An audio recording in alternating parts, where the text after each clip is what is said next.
What do you mean you fucked up? I got Because this. we're live. I haven't played the intro yet. What up, Buzz? You tapped in? Okay, Goose, you tapped in too? All right, Chicago, y'all tapped in? All right, boys, let's crack 'em. Feel like Mike in the fourth with the ball in my hands and I'm taking a shot. I'm the king in the madhouse on Madison, whether I make it or not. Now the crowd going crazy, they watching the play and I'm watching the clock. Got my shot in the air and the buzzer go off and I'm watching it drop. This team did things, MJ shot City 6 rings. D-Rose too big, too fast, too strong, history. And we good on that, put Jilla on the track and we good on wax. 3, 2, 1, everybody say Bulls on tap, Bulls on tap. Our city pretty and gritty, Benny the bull in the crowd getting hyper and litty. Me, I'm so drippy, it's slippery, nothing offends me. Banners on banners, we winners, we got the stats in the news. Go and subscribe, hang out with Buzzy and Goose. Tapping with us, we the truth, Jilla just murdered the booth.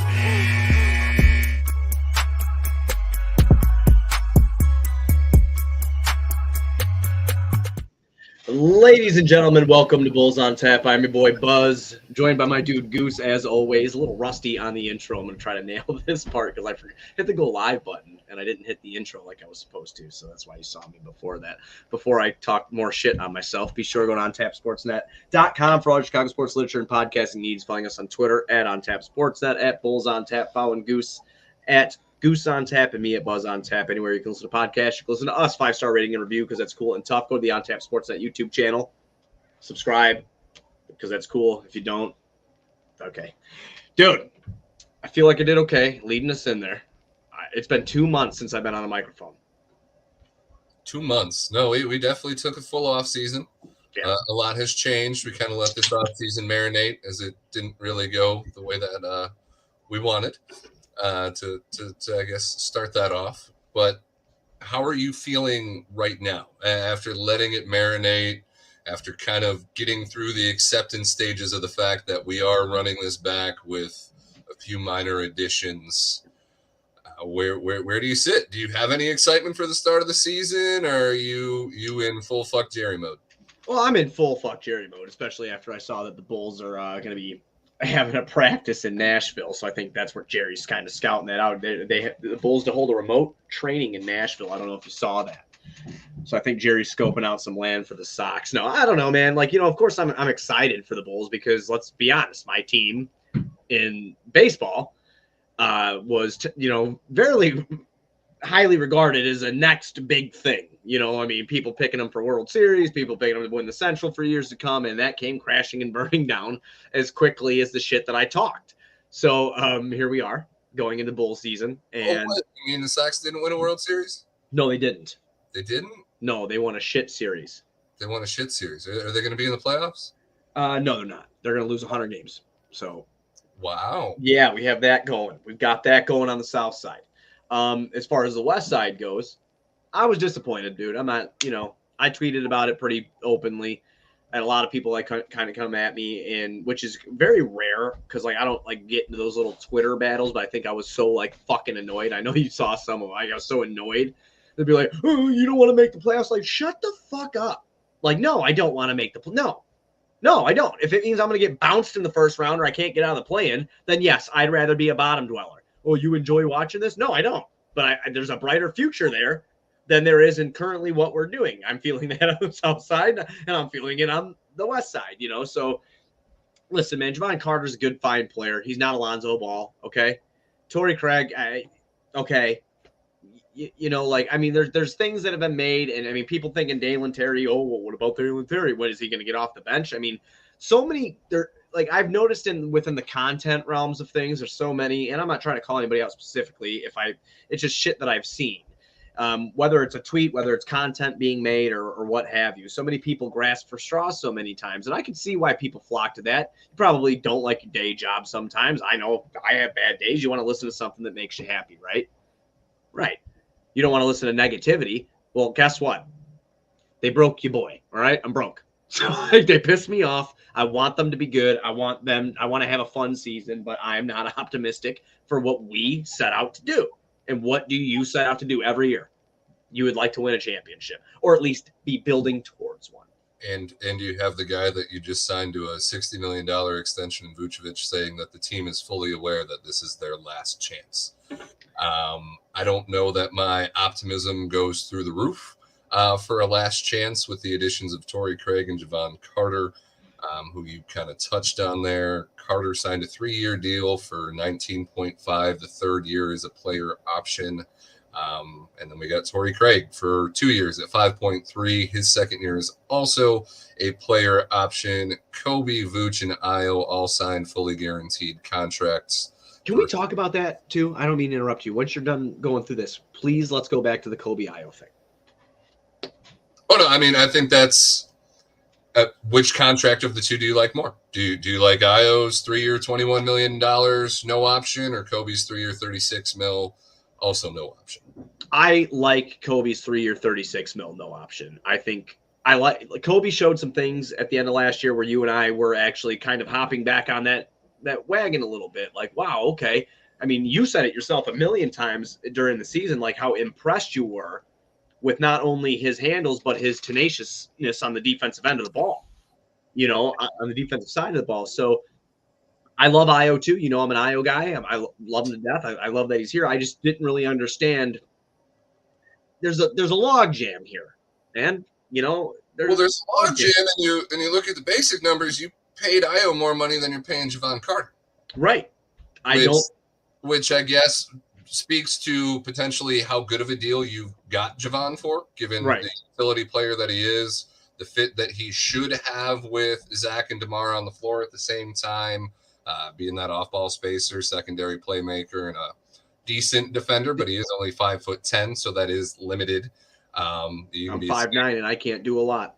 Yeah, you can be as tenacious as you want, but if you're only 5'10", you're not necessarily going to be the most effective outside anybody but the point guard. So I think those contracts are a little confusing in the sense that you locked 3 point guards down to 3-year deals. Obviously, Kobe, you can argue, is a combo guard. Ayo's got enough versatility where he can play the 2 for you as well. And we know Billy loves to play small, but when your additions are all essentially just trying to cover up for the Lonzo Ball injury still, and no one on paper is going to be able to do what he does all in one, it does leave you a little skeptical still. We did see a good stretch from this team to finish the season. We did take the Miami Heat, who went to the finals, to a decent play-in kind of performance outside of Zach shit in the bed in that second game. Wouldn't have had a second game without his first game. Make sure we got to throw that in there. That's very true. But stars do it every game. Okay. All right. Superstars. I'm sorry. Superstars. Okay. I was going to say superstars. Is Zach still not in Buzz? I think Zach's a star. I just don't think he's a superstar. But he's still not in your top 5 favorite players. No, he's not. That's evident by that comment right there. Yeah. So it's hard to be excited. Obviously, I'm excited for the fact that basketball is going to be back in general, that the Bulls are going to be on. That I get to see this beautiful beard several times a week, and we get to talk about it, and we get to be each other's support system, and for our followers as well, because it is excited as some people may have been able to talk themselves into about going into the season and the additions and the retention of the team, because they were somewhat successful, I suppose. The picture forward still isn't clear. And the Bulls' reluctance to use the exception that they got for Lonzo Ball's injury at $10 million tells you that they're not very confident in what they've put together either. Oh, that was the tall tale sign. That was right there and then. I got called a hater. I got to find the tweet. I wish I knew how I was smart enough to pull shit up at the same time on this thing. It's capable of doing it. I just don't know how to. But I had a tweet that said they're not going to use this. Got called a hater the whole fucking time. And I was just like, dude, I knew they were going to do it. I knew they weren't going to use it. They're not serious about winning. They know running it back with Zach, DeMar, and Vooch gives some of the fan base that hope, like, oh, they're going to get it together this year. We saw what they did. Wow, now they put a defensive little-minded point guard next to him that can hit the 3. He's not Lonzo, but he can, he's going to be an upgrade. No. This is the same fucking thing. This is the same thing. That's what you're looking at. You're looking at the same thing that you saw last year, except at Torrey Craig. Wait, what? He's going to play what, 9 to 10 minutes a game? Patrick Williams still here.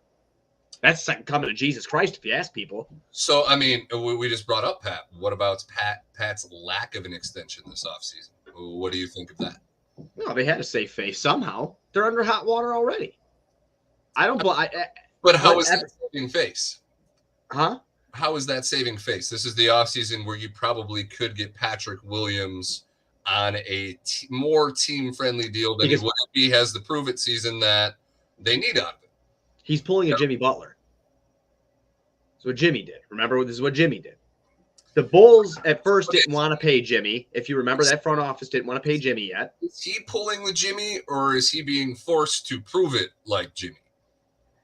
It could go one or two ways. The way that media talks about him, and that it's outside of just Bulls fans, okay? You've heard it too. The way media talks about him, the way the fans talk about him, the way that Arturas Karnisovas and Mark Eversley have talked about him since they drafted the kid back in 2020 has been this high upside. You're going to see it. He's got the skill. They might be forcing him, Goose, to a certain extent, and Pat might be playing his hand to a certain extent.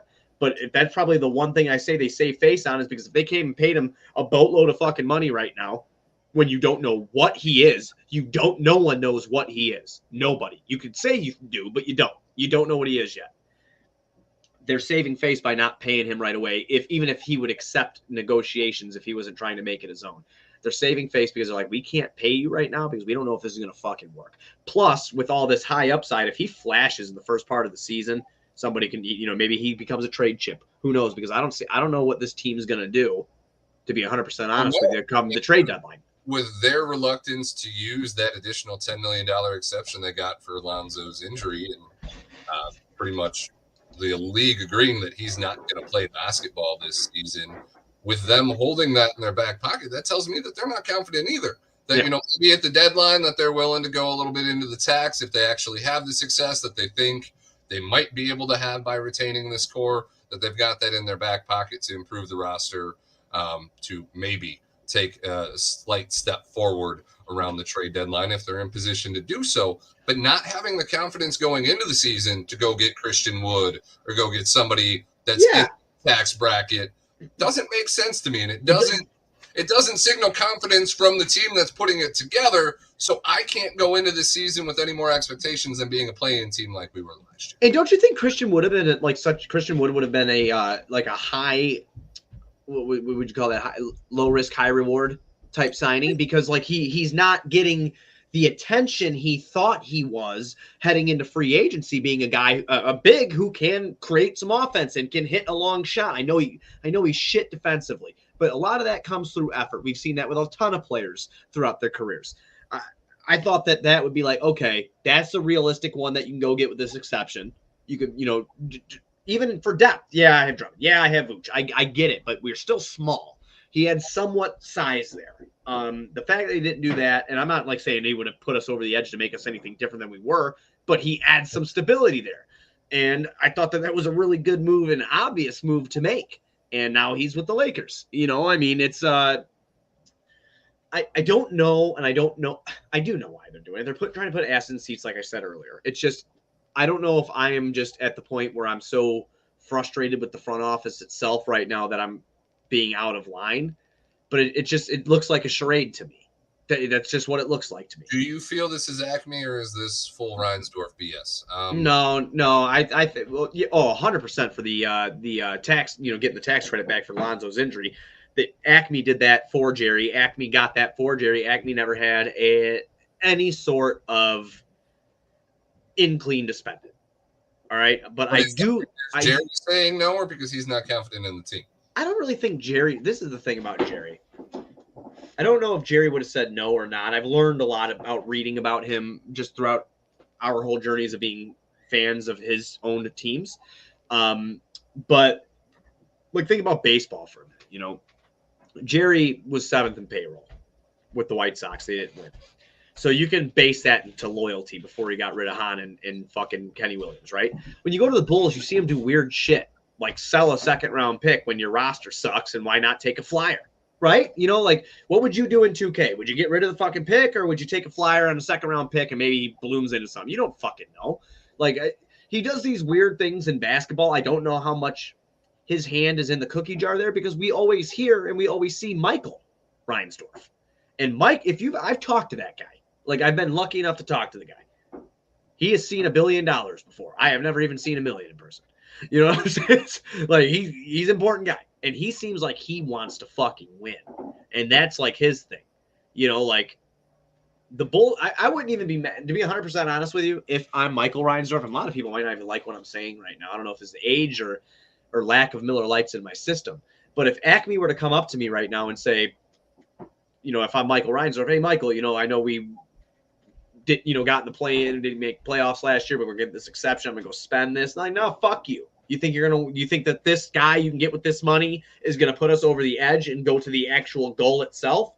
Or is this just this might help? Because if that was it, I'd be like, no, fuck you. Give me my 10 grand or my 10 million. Like, go to hell.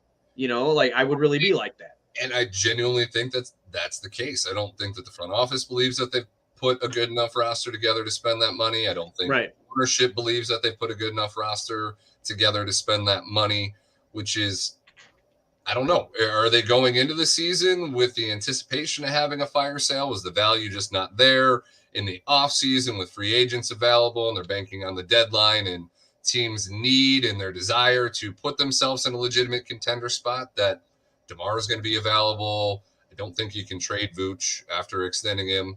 What is it, until January, isn't it? Yeah. Yeah. So, you know, we know the story with Zach. More value to this team than he has to any other team. Seeing the offers that were out there, rumored to be out there, it's really hard to pull that trigger. I mean, and they put themselves in the spot, but I guess from at least a certain point of view, I can see where they felt that they didn't have any other options. Yeah, I get it. Because everyone around the league sees the spot that you're in and they know that you're stuck. They know you need to get out. So why are they going to give you anything of true value or of equal value or proper value, however you want to phrase that, to move on? I also feel a little bit bad after my whole little rant there because they had something for 36 games, right? Like they had something, you know, 35 games, whatever it was. You know, they had something there. Like something was clicking, something was fun. It's not by accident you fall into number one.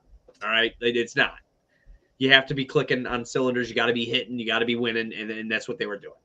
It's very unfortunate what happened to the actual outer vision of whatever. Because I'd be a complete hypocrite and a liar if I said I was not intrigued and happy when I watched that, a half a season of it. I'd be a liar. There has to be some smarts there, but what's, I guess, is like more of a logical breakdown. What I'm trying to say, I guess, is I see that there's basketball intelligence there, but in a crisis mode, there wasn't a way to build on it or to fix it. It was kind of like, this is what we have, and if one piece breaks, fuck. And unfortunately, the piece that broke was the guy that you had brought up before, in Lonzo Ball, that had an injury history, pretty prolific one at that already. And that's why you were able to sign him away from the Pelicans for damn near nothing. Right. And, you know, he's been on a media tour this offseason. You know, I mean, I almost got on the mic with you about that like a week ago when he did that podcast and he did the thing with Stephen A where he's standing up and down off his knee. And I'm just like, damn, dude. I'm like, listen, I'm glad you're optimistic. I'm glad that you're coming back and you feel good. You can laugh and run around and have a good time. You know, I don't know who the hell is. I wouldn't be good if I'm a player. I don't think I'd be even giving Stephen A the time of day. Personally, I just think that's one guy I could go without. You know, I know that they have a good relationship or whatever, but that was kind of weird to me. Like this whole little media tour about how it's like he's hyping up this comeback, and then I started to feel like he's a little bit more fucked up than we think. Like, you know, like I don't know, just something. It seemed like when Tyson was coming back, I'm gonna come back. I'm still bad. I'm the baddest. And he came back and got fucking walloped.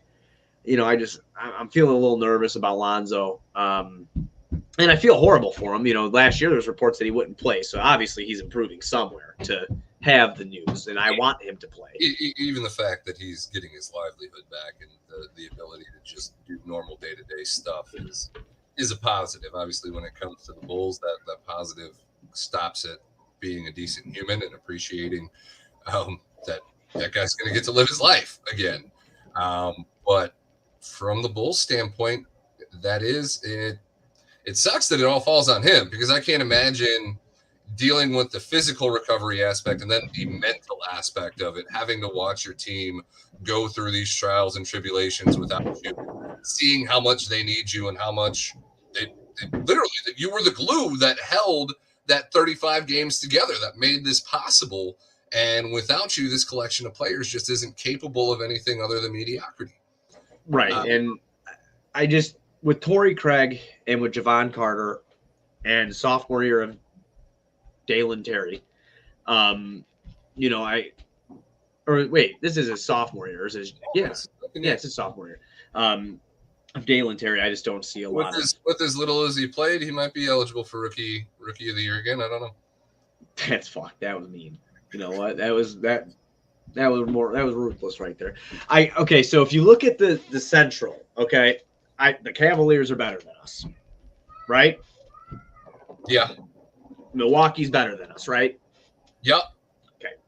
So now we're looking at the Central between the three bottom teams in the Central, the Chicago Bulls, the Indiana Pacers, and I think you'd admit this as well, who got hit with some real shitty injury luck at the end of that season last year because they had some mojo going for a while. And then you have a team in the Detroit Pistons who are still very young, but very, very intriguing. Cade Cunningham, Jaden Ivey. Whether we get rookie of the year caliber, Cade Cunningham, or showing up to training camp looking homeless, Cade Cunningham. Either way, he can still get the job done. I mean, they've got a very good young team. This Central Division is not going to be easy. You looked at a couple other teams in the Eastern Conference who got better as well. The Bulls won 40 games last year. All right. It's not like Detroit. Like people who are saying Detroit's going to be better with them in the standings. No, they're not. Detroit's not making a 30-game jump at 25. You know how hard that is to do in the span of one season? It's very tough. You got to land some top-tier free agents to do it. So I still think the Bulls finish above the Detroit Pistons. Indiana with Tyrese Halliburton, Miles Turner. I mean, I'm not really sure how that's going to look. They had last year, they had a decent run, and they have a lot of young players over there that are really good too. Benedict Mathurin's over there. I believe they have fucking Obi Toppin now after that trade. They have some young players over there that might be able to mesh and do something fun. They are very athletic. Buddy Hield over there. They have a vet in George Hill. They have a very good team. Serge Ibaka over there too. I totally forgot about that. I think we're better than Detroit. And that's what sucks. Looking at the East is you either have these teams that are guaranteed powerhouses like Boston, Milwaukee, the Heat, especially if they end up finally landing Dame after 3 years of negotiations. Does that happen? I don't know. This is the weirdest offseason. When's the last time you saw a star demand out and not get out like you've seen happen to Damian Lillard? It's been a while. I mean, that whole scenario was bizarre to me. It's like, trade the number 3 pick to get me help. Oh, wait. The best you could get with the number 3 pick would have been Zach LaVine, would have been, so these options aren't good enough for you. All right, now trade me. I'm one of the best point guards to ever play. I'm your franchise player, a top 10 player in the league. Oh, wait, you mean there's no guaranteed real assets that anybody wants to give up for me other than Tyler Hero? Yeah, I'm going to need you to do that. Like, I guess I just don't understand Dame's mindset.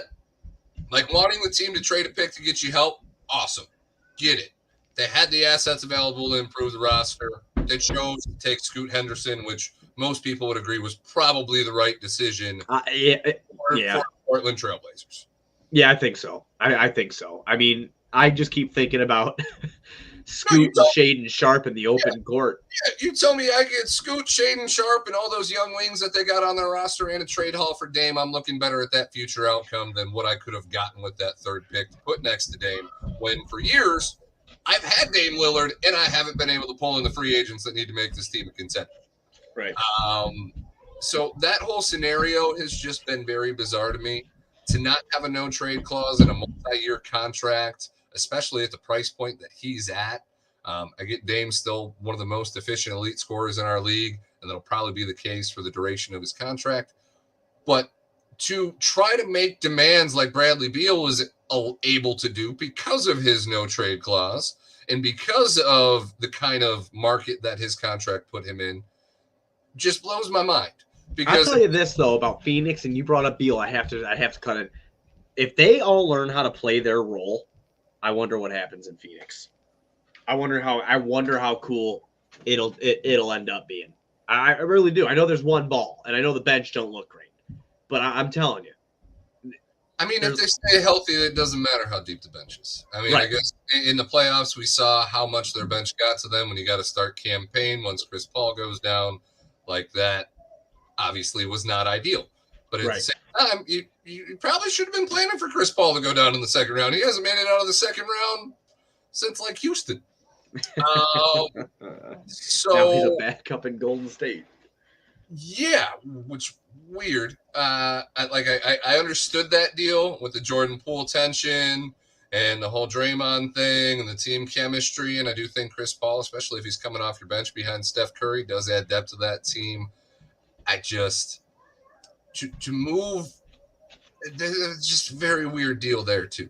Yeah, the NBA had a weird offseason, man. This was a weird one. One of the more weird ones that I've ever seen. This Harden drama that's going down in Philly and all this shit. He's just on Twitter, I saw, or X or whatever it's called.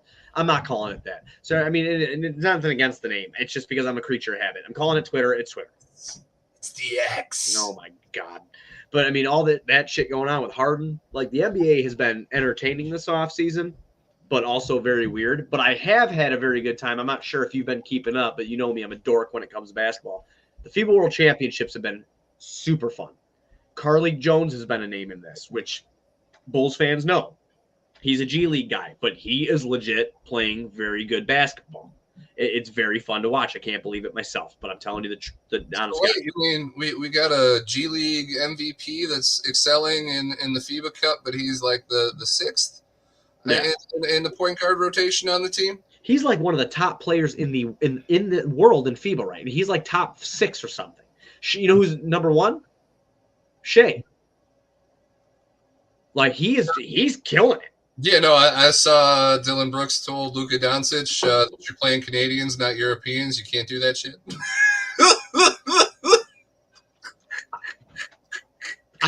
I don't hate Dylan Brooks, man. Neither do I. I like him. I enjoyed it. And dude accepted the heel full in, full out. I dig it. I dig it. Football, I don't think I'd be friends with him, but if he was on my team, I wouldn't be too pissed. If he was on my team, he's a guy, I guarantee he was scapegoat, no doubt about it, after everything that went down with Memphis, besides Ja being an asshole. He was, the scapegoat to go down. But I guarantee if you're a fan of that team that he is on, he's probably we have to talk to somebody from Memphis if that's the actual case or not, or if the fan base was split on it or I think whatever. The fan base in Memphis was very split on Brooks. I think you could enjoy his antics when they're working. From the beginning or from the antics? Because he was a second-round pick who excelled. No, from the beginning, he was the second-round pick that the Bulls should have took when they sold that second-round pick when they started rebuilding. He was on the board. He was available. Everybody talked about Jordan Bell, but Dylan Brooks went a couple picks after that, and he was kind of the name that came out of that second round that is stuck in the league and made a name for himself. And with the Bulls' lack of wing players for the last decade outside of Jimmy Butler and Luol Deng, like he was needed, especially in a rebuild. But no, I like the dude's fire. I like his I like him. I like him a lot. At the very least, it's entertaining. I think he'll be fun on Houston too, because he's like a vet over there with a bunch of young kids, and these young kids have a ton of fucking skill. I'm not saying he's going to mentor them or anything, but he's going to kind of be that guy. Oh, you hard fouled my dude. All right, what's up? He's going to bring the edge. You know, I don't know if I'd go as far as like the Pat Bev effect, where he's a leader, but at the same time, in that same tier of going to run your mouth, going to protect my guys, going to make sure my guys are in the right spot. You don't have to be the best player on the team to be the leader. No, you don't. Unfortunately for the Bulls, you have to hope that Javon Carter can be the leader that you're missing, because it ain't. He plays a good game. It ain't Zach. It ain't as much as I'd like it to be tomorrow with everything we see that he does with the young guys in the offseason. When it comes to being an on-the-floor leader, that's just really not the case either. No, it's not. Did you? And that's the thing too. Is like I hate talking so down on them because I'm a big DeMar fan. Like I love DeMar DeRozan. Love the person, love the player, love watching. Everything I've seen from him being in Chicago these 2 years have been more than I expected out of that initial sign and trade deal that happened. And that's the honest to God truth. I've enjoyed, I got to speak to him. I've enjoyed watching him play. You know, he's awesome. It's just, he is also in the twilight of his career right now. You know, and yes, he's been so effective. And yes, I guess in a nutshell, his game is not really built off athleticism. He can probably keep doing this for a little bit more. I don't know about 25 points a fucking game, but I mean, maybe he can keep it up. But I just, that's what I mean, man. We don't have that defined leader. He leads by example, and you have to be strong-willed enough to follow that example, and that kind of falls on the coach. And I'm a big Billy guy. I do like Billy Donovan, but if you don't have a player leader, then you need to be the leader, and you need to figure out how to get, if you think the talent's there. But again, this is just such a mute fucking point because I just don't think the talent's there. It's not there compared to these other teams in the East. No. I mean, you'd think that 3 stars would be good enough, but you don't have a superstar. And you had the best health amongst a trio of your best players all last season, and that resulted in 40 wins. Yeah, I see. That's what blows my fucking mind when I think about it, is like what they were healthy. They were healthy. I know Zach had his little issues to start the season. I know DeMar got a little banged up there. Vooch played all 82, but 40 games, like you won 40 games. Come on, man. Like I don't know. Like I said, I don't want to talk so much shit on it. And even the way you just laid that out, if Zach started the season slow, Vooch and DeMar should have been able to pick up that slack. Well, he was only putting up 18 to 20 instead of 25, 26 or more. And then when DeMar went down, then it becomes your job, Zach. You need to step in, and you got to fill those shoes. Do you think the offense needs to run? Do you think they're going to do anything different, like schematically wise? Do you think they're going to start running through Vooch more? I mean, especially with this Javon Carter sign. I mean, what are they going to do? No, Zach. You can't run through your center like that. I mean, he's not Joel Embiid. He's not Nikola Jokic. That's the thing. Zach LaVine and DeMar DeRozan are going to control the offense again. As much as I do think that playing through Vooch is a positive inside out, yeah, still don't really have the shooting for that style of play. And it's just the team just you added pieces that make the fit better. But the fit is still not great. Okay, speaking of fits, let's set the tone. Who are you starting? Because we didn't talk about this yet. Who are you starting? Who opening night, or do you want to see some preseason ball first before you do that? It's okay if you do, because I'm assuming we're going to do a preseason recap like we did last year, and then we start getting into the post games after every game during the regular season. What are you looking for? Preseason and early season are also a trap, though. We thought Goran Dragic was going to be a legitimate contributor to this team to start the year with what we saw in preseason and the few things he was able to do, and then you saw it got to the point where he didn't even play. So as much as I feel I do need to see preseason, what Billy decides to run with there, I think that's a trap all in the same, just because it's not a real game. It's not the same intensity. It's practice. He's out of the league. Dragic just gone. Yeah, well, he's a free agent right now. You said his name and I wanted to look it up. At the time when we signed Dragon, if you remember, I said he was 173 years old. And I know I said it that way too, because that's why I always say I don't know why 173 is the fucking number, but that's what it is. It's 173 years old. I was like, he's not going to be able to contribute at a high level on this team. You were very skeptic, we both were. We both didn't know what he was going to be. And then he comes out and he has those couple games of Drummond, and we're like, oh, shit. Didn't see that coming. And then it quickly faded away, and now he's fallen completely out. Any team he went to, he was out of the rotation because he was done. Father Time is undefeated. This Carter thing might be a little bit better. When you can't zip the lip, when you can't accept that Father Time is caught up to you, you're still talking like you're that dude. Right, and he did do that. I mean, he did do that. So, I mean, they made some moves that could make them a little bit better, I guess. Did the moves that they made move them from the play-in tier to a top 6 seed in the East? No, absolutely not. Absolutely not. It doesn't matter who your starters are either, because I'm going to name you who I want to start. I want to come out to start this season, and I'm going to tell you now, I don't want any fucking bullshit around it. I want this fucking squad, and you're not winning a championship. So this is about what? This is about trying to get there, trying to get to the playoffs, and about development if you're going to do it. You just invested $36 million in Kobe White. He's starting on night one. He's starting on night one. You put him next to Zach. You put him next. He played great defense last year, did he? Didn't he? Can he just stand there, or do we not? I don't know that anybody can play great defense with Zach LaVine and DeMar DeRozan being their wing partners. So, I mean, then when you say it that way, it's going to be Carter because he's a dog. Or Caruso. But Caruso can't shoot. So, I mean, you got the same fucking guy across 4 players, but if you could turn Kobe with the playmaking and the fucking dribbles and shit, the handles and whatnot, you could turn Kobe, and then you take the defense of Javon Carter, and then you fucking put the hustle of Alex Caruso in there. You got Lonzo Ball. You got a good point guard. Good job. You just put it in 3 separate guys that can't be on the court at the same fucking time. So what do you do? Is it a revolving door at the point guard position? Are we gonna play matchups? I think it's gonna be a revolving door. Jesus Christ. See, that's another year of that shit. And so that now the only fucking continuity that exists is that these jagoffs have been on this. Not that they're jagoffs, you're not jagoffs, but they haven't been on the same team. They've been on the same team for years. There's no fucking there's no chemistry there. It's going to keep bouncing all over the place because, I got to play with Javon tonight, or, I'll play with Kobe, or, Caruso's getting the start. You know what, Buzz? I don't want to hear it. DeMar and Zach went to Splash Mountain together. Everything's fine. Did Dalen Terry go? Did they hold his hand?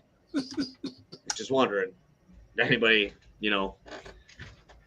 his jumper was so fucking, I thought it was broken Summer League. He couldn't hit water if he shot it out of a fucking boat. And then the last game he hit 4 or 5 threes, and it was like. It was and then everybody holds on to that one. Like, see what he did? I'm like, oh man, I did. You think he's going to get 5 attempts in the rotation this year? No. I don't think so. No, I put under 9 point. There's a Twitter account named Bulls Kick Ass or something, and he or she, I'm not sure, but he they'll put shit on there fucking polls or questions, and Dalen Terry popped up as a question, and what do you expect from him? It was under 9 points per game because he can't shoot. I don't think he's strong enough to get to the rim. Who sees more playing time? Our second round draft pick Julian Phillips or Dalen Terry? I don't think either of them are going to play every game. I know Julian Phillips for sure not. Dalen Terry might not crack the rotation. I'm serious. Where are you going to play him? No, I mean, you brought in Torrey Craig. Right. Where are you going to play Dalen Terry? You can't take minutes away from Pat in his contract year unless you're trying to tank his value. Oh, well, no. He's going to turn into Kawhi Leonard this year. Just ask Twitter. You don't see what I'm seeing. You don't see what I'm seeing. Look at that form on the jump shot. Get the fuck out of here. Come on. I mean, it's hard for me to go that far. I'm going far down on Pat with you, just because a lot of the reason I wanted this team to make big moves in the offseason were so that Kobe and Pat did get a lot more opportunities. So I was fine with that. We're talking about winning. Yeah, I mean, I stated I was fine with the rebuild, with putting that ball in Patrick Williams' hand, with Scoot Henderson if that trade was available. If we were able to get in that top 3 or 4, I didn't care. Get me up there. Give it to Kobe and Pat. Let Kobe and Pat play. Let them run. Let them do what they got to do. Let's get a young form of basketball in here with a hybrid fucking 4 and Kobe White, who's a dual threat who can defend now. He can play make. So, but back to winning. Back to the 5-man rotation you wanted to see before we came to the realization that it's probably going to be a point guard carousel. You said Kobe. Yeah. Obviously, Zach. Zach's not coming off the bench. No. DeMar at the 3. Yep. You got Pat or Torrey Craig at the 4. Oh, Pat. Because that's the only – I just want Pat to have the most time that he could possibly get. So even if – and Pat's not coming off the bench, but if he was, he'd be a 6-man type Ronnie Brewer who gets more minutes than the starting guy did. Something like that. Because I want Pat to have minutes. Do you think that kind of role gives him more opportunity to get more shots, to be more involved in the No, we offense? saw him come off the bench last year, and we saw him do the same shit that he's done his whole career. This has to be a complete mindset change, dude. I'm not trying to hate on the kid, but anybody who argues with me is completely fucking false here. He shot 40% from three. Yeah, that's great. Great. I need more from you. When you see them struggling, I need you to be the fourth pick of the 2020 NBA draft, and I need you to figure the fuck out. That's what I need. We saw him come off the bench. He didn't do much. We saw him start. He did the same fucking thing. It has to be a completely different mindset with him this year. Like you said, I mean, fine, use it. Use the fucking pay as your motivation. Pat, I want you to get the bag. I want you to be the first $1 billion fucking basketball player. Go out there and kill it. Just everybody. Anybody gets in your way, make me eat my words. I want to win. I want to win. He needs a complete mindset change. So, no. And with the rotation, obviously, I think we all know Vooch is your 5 there. You're not starting Drummond over Vooch. No. Would you start Torrey Craig? Because I don't think it's a bad idea. He stretches the fucking floor. So so does Pat. My thing is this. If you're not starting Kobe White, I think I'd start Torrey Craig over Pat. Because I do like the Pat and Kobe combo. What about the rebounding? We're going to be screwed there anyway, man. Because I mean, I'm just looking it up. I mean, I'm just trying to see what he averaged 5.4 rebounds a game last year. Does Pat inspire you as a rebounder? No, that's one of our biggest gripes with the dude. And that's why I'm agreeing with you. That he's 6'10", one of the biggest forwards that's in the league, and he don't board for shit. Well, yeah, I mean, he averaged. I should have known off the top of my head, but 4 rebounds last year. So in 4 more minutes a game, Torrey Craig had a couple or 4 less minutes, a game. Torrey Craig had 1.4 more rebounds a game than Patrick Williams did in less playing time. So, yes, I know he's not a good rebounder. I just want him to get the bulk of the minutes because I do think this is going to crash and burn, and I do want to see some sort of development out of him. I want to see him be aggressive at any chance we get because I don't think it's a championship team. And I agree through and through with that logic. Yeah. So, but I think you're right, though. I think it's better for them to start. I do agree. I think it's better for them to start Craig. So if you think that you're going to have a point guard carousel, do you play Javon at the 1, Kobe at the 2 on the backup lineup? Do you start Caruso since you know the offense is mainly going to be facilitated through Zach and DeMar anyway? They got to stay. Right. God, I know. It's such a rock and a hard place because they're all this they all have different So talking through this, which we didn't do any prep. We never do any prep. What's prep? We wing. Always wing it. I think I might go Caruso, Levine, DeMar, Craig, and Vooch. And have Javon Carter to run the second unit offensively. Have Kobe be your kind of 6-man shooting guard off the bench. And play Pat more minutes than Torrey Craig, but to start the game, have him out there. And maybe that gives Pat that mental edge. So you're keeping it after this shit. I like what you said. I think yours is better than mine. I'm sticking with mine, but I think yours is better. I'll say that for sure. I'm going to give credit where it's due. You're right. I do like that a lot because that gives Torrey a ton of confidence, and I do think confidence means something in the long run of things. I could be wrong, but I think it gives Torrey a lot of confidence going into the season, being trusted with that role. You have that bulldog in the back in Caruso, and then when your bench unit comes in, because you're going to stagger Zach and DeMar there somehow, some way, Vooch as well. So one of them are always going to be in there, if not 2 of them with one sitting. So you always have a high-end player with them, but it does give Pat that opportunity. Send DeMar to the bench. You let Pat play the DeMar role. Right. He's working on the mid-range. He wants to be a facilitator. You don't want him just standing in the corner. When DeMar's off the floor, get Pat in there. When Zach's off the floor, get Kobe in there. Right, I agree. So it gives them all kind of a chance to shine in different roles, and it might best be suited for them. I think it staggers the rotation a little bit better. So to start the season, I think that might be what I like to see, but obviously you have to see how it works in action. Right. It's easy to throw all these ideas and these concepts out there, but until you see it play out, you really don't know what's going to click. No, you're 100% right, man. I mean, like I said, dude, I want them to be good and I want them to win. And what I'll be watching for the most this year is because I don't expect a championship, and that's what I want to see. But I would like to see development out of our younger guys. I mean, I'm not saying Dalen because Dalen's not a part of the fucking future. I'm sorry, everybody. Dalen Terry's not a part of the future. If he is, I'll buy everybody who proves me wrong a beer. But if they're like $10, I will not buy you one. Just kidding. Man, I want him to be good. But so next on the docket is going to be training camp media day. And media day was October 2nd, I believe they announced. So that's pretty cool. And then, we'll do a show right around there. Preseason, like I told you guys, we would like to do a show, just kind of recap that. And then I think what do you want to do? Like one a week until we get there, breaking down the season and shit. And that's probably what we should. We were talking this out live with you. I think we should do it that way. I'm just happy to see your beautiful face again. Oh, me too, dude. I missed your face. We can do every preseason game for all I can. That's cool. We're gluttons for punishment here at Bulls on Tap. We like to talk about the pain that we had to witness and share that with you. So we'll figure that out on our end. But I'm open to doing as many shows as you want to do, buddy. Let's fucking do it. I do want to embrace the pain of the season and just roll with it. Let's go through the highs and lows. Let's get excited when they win 2 in a row and then drop the That's really easy. Oh, yeah, I'll talk a bunch of shit. And I do want to say that this is actually the first episode of Season 5. This is Season 5, Episode 1. We've been doing 5 seasons of this shit. I know I've been doing podcasts for a while, but I didn't realize that this is our 5th year anniversary. Yeah, this is Season 5. This is Season 5 of Bulls on Tap. You've been stuck talking this shit with me for 5 years. How do you do it? It's only for your looks. Thanks. No problem, man. You got anything else before we get out of here today, dude?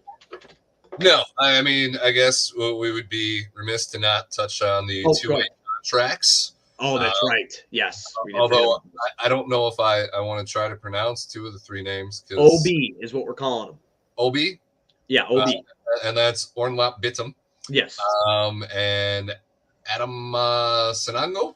Yeah, from the G League. I'm sorry. Well, he wasn't in the G League, but from the Bulls Summer League team. Wasn't super flashy, but a big body who grabbed some boards. Which kind of left me a little interested there just because I guess Drummond's not a big, tall body. He's a big body. Drummond's taller than Sanogo. Okay. Well, then all the more reason why I'm a little confused why Sanogo got a 2-way spot. I guess the last question I have for you, since it's not a topic that'll come up during the season, Javon Freeman Liberty. Bulls fuck up? Yeah. I think that listen, man, he had such a run and it was amazing. It really was in the summer league there. They're log jammed. And I think that this kid has serious potential. I'm being honest with you. I think he's got serious potential to build off. He's a DePaul product. He's got serious potential to make his way onto a roster and get some minutes there. I don't know if he's going to do any damage. He's undersized, Goose, but I think the Bulls made the right decision in retaining Ayo over possibly exploring the Javon Freeman Liberty experience. Or is that the same logjam? Does it not really matter? It's a fun question to talk about because of what they both bring to the table. But I tell you this in confidence, I think that Ayo would lock him the fuck up. Okay. I think that I've seen Ayo do it on the NBA level, the guards that he shouldn't have probably done it to his rookie year. And then even in his second year, I know he struggled a bit, but Ayo could still fuck around. Freeman Liberty had a run in the summer league. Ayo's had a run in the NBA. On 2 separate seasons, he's had a run of games that really impressed you. So I'd go Ayo over that, and that's taking the bias completely out because they both went to the colleges that I root for. Do you think Justin Lewis, who is the Bulls' 3rd 2-way, now that you are allowed to carry 3 2-way players, do you think Justin Lewis factored into the fact that they were like, you know what, we really believe in this kid despite the injuries, despite the struggles that he's gone through. We get to retain him for cheaper. It's easier to let Javon Freeman Liberty go because we've invested just as much, if not more, time into this kid.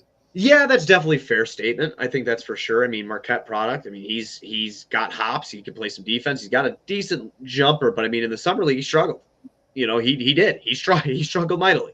So, we've heard great things about him. We saw him do some good things at a couple points before his injury. But, where they're at right now is I don't – the Sanogo thing, like you said, he's smaller than Drummond, but he plays like that. And then you have guards in a huge – them 2-way spots are just to fill up for injuries and to keep your G League team, staffed. Right. So, And then last thing, just since we kind of glazed over it and moved on to a different topic, Carlik Jones, obviously doing great in FIBA. yeah. Do they keep him? Do they try to develop him?